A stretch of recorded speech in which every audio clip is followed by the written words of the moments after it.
The sun was warm that morning. I had just returned from a short vacation to the Grand Canyon, standing on the edge of something vast and beautiful. For a while, life felt still. The laughter, the sunsets, the quiet wind brushing my face reminded me how beautiful life can be when pain takes a step back. Then came the call, followed by that familiar email, the one that begins with, "We need you to come in." Peace turned to panic in an instant. It's strange how one message can echo louder than the canyon itself. One moment, I was scrolling through pictures and Grand Canyon memories. The next, I was packing courage. Hospital forms, meds, faith. I whispered, "Here we go again." Those golden memories felt far away, like they belonged to another version of me. But this is my normal, and somehow I keep moving anyway. The doors slide open. That sound I've come to know too well. The air smells of antiseptic and quiet machines, greeting me like an old friend I never wanted back. Monitors beep somewhere down the hall. I walk in, pretending I'm brave, but my heart whispers, "What if it's worse this time?" Still, I smile. Sometimes pretending to be brave is the only brave we have left. They call my name. The room is cold, too white, too bright. I lie back as the table slides into the tunnel.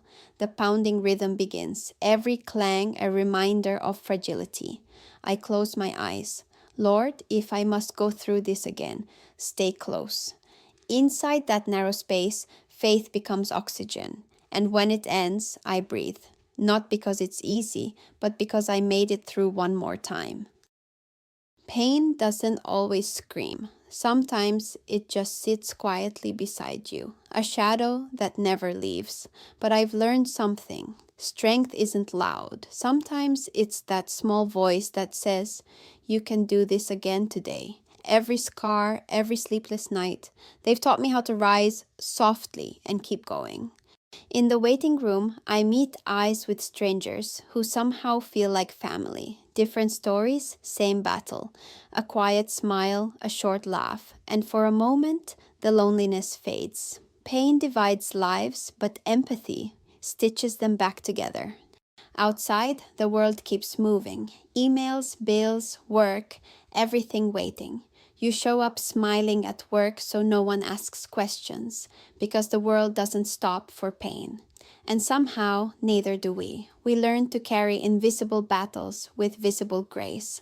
Faith doesn't mean ignoring reality. It means facing it with wisdom. As a patient myself for many years and working in insurance, I've learned that preparation is an act of love. Having critical illness insurance, solid medical coverage, or even a simple emergency fund isn't about expecting sickness. It's about giving yourself the freedom to heal without the fear of losing everything you've worked for.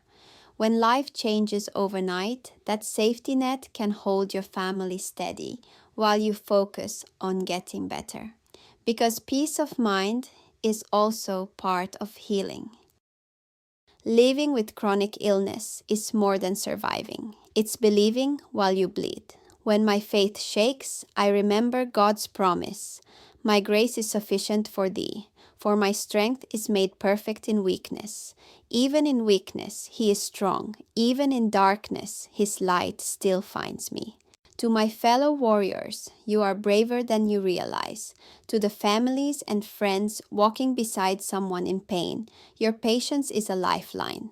A kind word, a quiet prayer, a listening ear, those small mercies keep us going. Because sometimes kindness can heal what medicine cannot. And when love surrounds us, we remember we're not alone.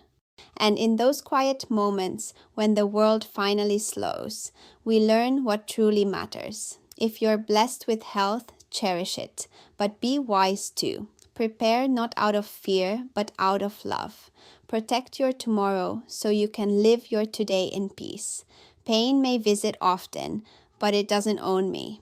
Through it all, I choose faith over fear, hope over despair, and grace over pain.